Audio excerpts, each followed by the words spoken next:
अस्सलाम वालेकुम जी। Welcome back to my channel. आज मैं जो आप लोगों के साथ रेसिपी शेयर करने जा रही हूँ, सर्दियों की एक सौगात है। गाजर की खीर। सर्दियाँ हों और गाजर की खीर यानी कि गजरेला ना घर में बने, ऐसा हो ही नहीं सकता।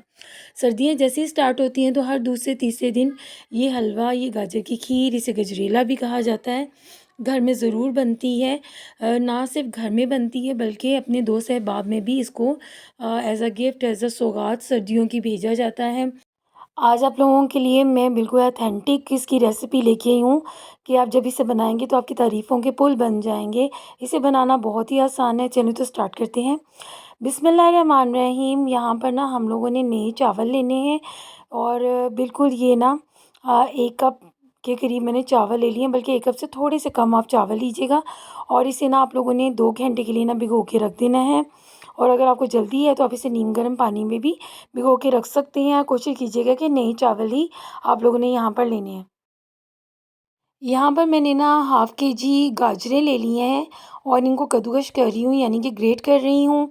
आप लोगों ने ना यहाँ पर गाजरें लेनी है। अगर मैं यहाँ पर 6 केजी जो मिल्क है ना डेयरी फार्म का, उसकी खीर बनाने जा रही हूँ, तो उसके लिए मैं ना हाफ़ केजी ले रही हूँ। अगर आपको गाजरें ज़्यादा पसंद है इसके अंदर तो आप लोग ना हाफ़ केजी से थोड़ा सा ज़्यादा या किलो 1 केजी यानी किलो भी कर सकते हैं इसमें गाजरें। तो आप लोग ना इसको ग्रेट कर लीजिएगा अच्छे तरीके से वॉश करके। अब यहाँ पे मैंने जिसमें खीर बनानी है वो बर्तन ले लिया है और मैं यहाँ पर डेयरी मिल्क यूज़ कर रही हूँ। आप चाहें तो डिब्बे का दूध भी यूज़ कर सकते हैं। मेरे पास यहाँ पे जो दूध की क्वांटिटी है वो 6 केजी है, 6 किलो के करीब। मैंने डेयरी फार्म का दूध ले लिया है। डेयरी फार्म ज़रा मिल्क और क्रीम से भरपूर होता है और इसमें ना गजरेला या गाजर की खीर या चावलों की खीर बने तो उसका जायका ही मुनफरिद होता है बनिस्बत डिब्बे के दूध के। लेकिन आप लोग चाहें तो यहाँ पे डिब्बे का दूध भी इस्तेमाल कर सकते हैं। यहाँ पे 6 केजी मैंने मिल्क ले लिया और इसमें मैंने पानी कोई ऐड नहीं किया। अब इसे थोड़ा सा कवर करके ना मैंने बॉयल किया है यानी कि इसकी थोड़ा सा गर्म हो जाए, यानी तो पहला उबाल आ जाए तो ये पकना स्टार्ट हो चुका है। ये देखिए मलाइयाँ आना शुरू हो चुकी हैं। अभी स्टेज पे ना हम लोगों ने पिसी हुई ना यहाँ पे छोटी इलायची लेनी है। आप चाहें तो इलायची डायरेक्ट भी डाल सकते हैं, पूरी साबुत 5 से 6 अदद। और बाज़ लोगों को इसका फ्लेवर नहीं पसंद होता तो वो स्किप कर दें, लेकिन मैं यहाँ पर ना इसका पाउडर इलायची का यूज़ कर रही हूँ। 1 टीस्पून या फिर हाफ़ टेबल स्पून आप इसमें ऐड कर दीजिएगा। और अब हम लोगों ने इसको अच्छे तरीके से मिक्स करने के बाद ना बिल्कुल इसका एक बॉयल कंप्लीट दिलवाना है।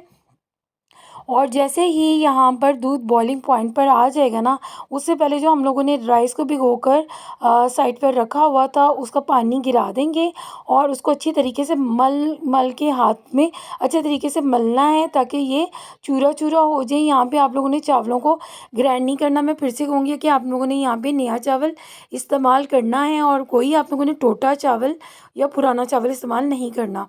अब ये जितने भी चावल है ना हम लोगों ने इस दूध के अंदर दोबारा से एक बॉयल आ गया है, तो जो हम लोगों ने चावलों को साइड पे किया है ना, चूरा चूरा किया है, उसको इसमें ऐड कर देंगे इसी स्टेज पर। अब यहाँ पर हम लोगों ने जो फ्लेम है ना वो मीडियम रखना है और ना ज़्यादा हाई रखना है और ना ज़्यादा लो रखना है। और ये मैंने हाफ़ केजी यहाँ पर कैरेट्स को ग्रेट कर लिया था, गाजरों को, तो आप लोगों ने इसको इसमें ऐड कर देना है इसी स्टेज पर। जितनी बारीक गाजर यहाँ पर ग्रेट की होगी ना उतनी ही ये जल्दी मैश इसमें होगी और बड़े मज़े से अंदर तक ये गलेगी। और इसको हम लोगों ने अब हल्की आग पे पकाते रहना है। यहाँ पर ना आप लोगों ने चम्मच नहीं रोकना, क्योंकि जैसे ही पकना शुरू हो जाएगा आपका गाजर का हलवा, गाजर की खीर जैसे ही पकना स्टार्ट हो जाएगी तो वो नीचे लगने का डर होता है। तो कोशिश कीजिएगा कि यहाँ पे जो फ्लेम है ना आप लोगों ने हाई नहीं करना। अब यहाँ पर हम लोगों ने गाजरें और चावल ऐड किए हैं, तो जो दूध का टेम्परेचर है वो थोड़ा डाउन होगा और इसे एकदम से दोबारा से इसका जो उबाल है ना दूध का, बॉयल आने में थोड़ा सा टाइम लगेगा। आपने तब तक का वेट करना है और इसे अच्छे तरीके से हिलाते रहना है, मिक्स करते रहना है ताकि नीचे दूध ना लगे। तो यहाँ पर ना बॉयल आ चुका है और अब आप लोगों ने ना इसको हल्की आंच पे पकाते रहना है। जितना गाजर का हलवा हल्की आग पे पकेगा ना उतना ही हल्की आंच पे पका हुआ गाजर का हलवे का जायका प्योर मसन जिसे कहते हैं ना भरपूर जायके के साथ जो चीज़ें बनती हैं, जिसमें इन्हेंस होके फ्लेवर्स आते हैं ज़रा खिले खिले से, और उस तरह की चीज़ बनेगी। बहुत भी लो नहीं करना। तो मुझे आप लोग कमेंट सेक्शन में ज़रूर बताया करें कि आपको मेरी रेसिपीज़ कैसी लगती हैं, और इसे अपने फ्रेंड एंड फैमिली में ज़रूर शेयर किया करें, और बेल आइकॉन के बटन को ज़रूर प्रेस कीजिएगा ताकि मेरी हर आने वाली नई रेसिपी आप तक बआसानी आए। इसे पकते हुए तकरीबन आधा घंटा हो चुके, देखिए कितना ज़बरदस्त मलाइयाँ आ रही हैं, और आपने इसको अच्छे तरीके से मिक्स साथ साथ करते रहना चाहिए। देखिए कितना ज़बरदस्त कलर आ रहा है, ये जितना भी ऑरेंज ऑरेंज सा कलर आ रहा है ना, ये सारा जो हम लोगों ने इसमें गाजरें ग्रेट करके ऐड की हैं ना, ये उसका कलर है बड़ा खूबसूरत सा। तो देखिए कि पकते हुए से तकरीबन 1 घंटा हो चुका है। तो मैं इसे अभी भी हल्की ही आग पे इसे पका रही हूँ, ना ज़्यादा हाई फ्लेम पे पका रही हूँ। तो आप लोगों ने तब तक इसे पकाना है जब तक कि ये 6 किलो हम लोगों ने इसमें दूध ऐड किया है ना, तो इसमें 3 kg या 2.5 kg ना रह जाए। इसे जितना पकेगा और ड्राई फॉर्म में जाएगा ना, उतना ही गाजर का हलवा अच्छा लगेगा। जब आपको इसकी थिकनेस ज़्यादा लगना शुरू हो जाए ना, आप समझ जाएँ कि जो ये गाजर की खीर है ये बिल्कुल पकने के स्टेज पे है। अब हम लोग इसमें एक सीक्रेट इंग्रेडिएंट डालेंगे। आप लोगों ने यहाँ क्या करना है कि एक क्रीम भर के लेनी है कटोरी, और उसको अच्छे तरीके से फेंट लेना है, बीट कर लेना है, या अगर आपके पास फ्रेश क्रीम नहीं है तो आपने दूध की फ्रेश मलाई जो होती है ना, उसको इकट्ठा कर लीजिएगा। जब आपके पास ज़्यादा सी मलाई हो जाएगी ना, वो आप लोगों ने स्टेज पे अच्छे तरीके से मिक्स कर देनी है। इससे इसका जायका इतना लाजवाब होगा ना, बिलीव मी, आप ये ऐड करके देखिएगा कि आपको बाज़ार की खीर और उस सब चीज़ों से डिफरेंट लगेगा। और इसको यहाँ पे आप लोगों ने मिक्स करना है। अभी तक मैंने इसमें शुगर ऐड नहीं की थी। अब इस स्टेज पे हम लोगों ने 1 कप भर के शुगर का ऐड करना है। अगर आप लोगों को चीनी ज़्यादा इसमें पसंद है तो आप 1.5 कप कर दीजिएगा। शुगर को, चीनी को बिल्कुल लास्ट में इसलिए डालते हैं क्योंकि जो होता है ना, गाजर की खीर को जितना हम लोगों ने थिक रखना होता है ना, उतना रखने के बाद इसके अंदर लास्ट में हम लोगों ने इसमें जो शुगर है या गाजर के हलवे में, खीर में आप लोगों ने ऐड करनी है। इससे ना एक दफ़ा जो खीर होती है वो थोड़ी सी पतली होती है। फिर दोबारा आप लोगों ने इसको पकाना है तकरीबन 5 से 6 मिनट के लिए, ताकि अच्छे तरीके से जो खीर है वो उसमें शुगर जो है वो डिज़ोल्व हो जाए और वो थिक हो जाए। अब यहाँ पर माशाल्लाह इसको हम लोगों ने 5 मिनट के लिए पकाना है। इतनी ज़बरदस्त और इतनी लाजवाब सी खुशबू आ रही है। इस स्टेज पे आप लोगों ने ना इसे प्लेट में डाल के चेक करना है खीर कितनी पतली है या कितनी आप लोगों ने इसको थिक रखना है। तो यहाँ पर हमारा जो खीर है माशाल्लाह वो बन के रेडी हो चुकी है। देखिए इसकी थिकनेस कितनी ज़बरदस्त है। अगर आप लोगों ने इसे ज़्यादा थिक करना है तो आप इसे ज़्यादा भी थिक कर सकते हैं, और इसे तकरीबन 5 से 6 मिनट मैंने मज़ीद पकाया है चीनी डालने के बाद। और क्योंकि चीनी डालने के बाद एक दफ़ा ज़रूर खीर पतली होती है, मैं दोबारा बताती चलूँ।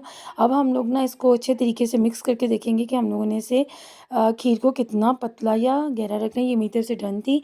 अब इसे गरम-गरम को ही आप लोगों ने सर्विंग डिशेज़ में निकालना है। आप लोग चाहें तो इसी स्टेज पर इसमें बादाम या ड्राई फ्रूट जो आप लोगों ने ऐड करना है, अगर आपको पसंद है तो वो आप लोग इसमें ऐड कर सकते हैं चॉप करके या क्रश करके। और इसके ऊपर गार्निशिंग में भी ड्राई फ्रूट्स को भी आप ऐड कर सकते हैं। तो मेरे बच्चों को ना नट्स ज़्यादा इतने पसंद नहीं, तो मैंने इनमें ऐड नहीं किया। तो यहाँ पर बहुत लाजवाब ऑथेंटिक किस्म की गाजर की खीर और गजरेला हमारे घरों में से कहा जाता है, बन के रेडी हो चुकी है। अगर आपको ये मेरी रेसिपी पसंद आई हो तो प्लीज़ आप लोग इसे अपने फ्रेंड एंड फैमिली में भी ज़रूर शेयर किया करें, और बेल आइकन के बटन को ज़रूर प्रेस किया करें ताकि मेरी हौसला अफ़ज़ाई हो सके और मेरी जितनी भी नई आने वाली रेसिपीज़ है ना, वो आप तक बआसानी आ सके। अगर आप लोग मेरे से ऑर्डर पे इस खीर को बनवाना चाहते हैं, अपनी पार्टीज़ में और घर के डिनर्स में शामिल करना चाहते हैं, तो मेरे इंस्टाग्राम पर रब्ता करें। मैं 2 किलोमीटर के करीब तक इसकी होम डिलीवरी कर दूँगी, लेकिन आपको ऑर्डर मुझे 2 दिन पहले देना पड़ेगा या 1 दिन पहले देना पड़ेगा। इंस्टाग्राम का लिंक मैं डिस्क्रिप्शन बॉक्स में आप लोगों को दे दूँगी, तो आप वहाँ पर मेरे साथ रब्ता कर सकते हैं। इंशाल्लाह मैं अब आपसे किसी और रेसिपी में मुलाकात होती है। तब तक के लिए दुआओं में याद रखिएगा। अल्लाह हाफ़िज़।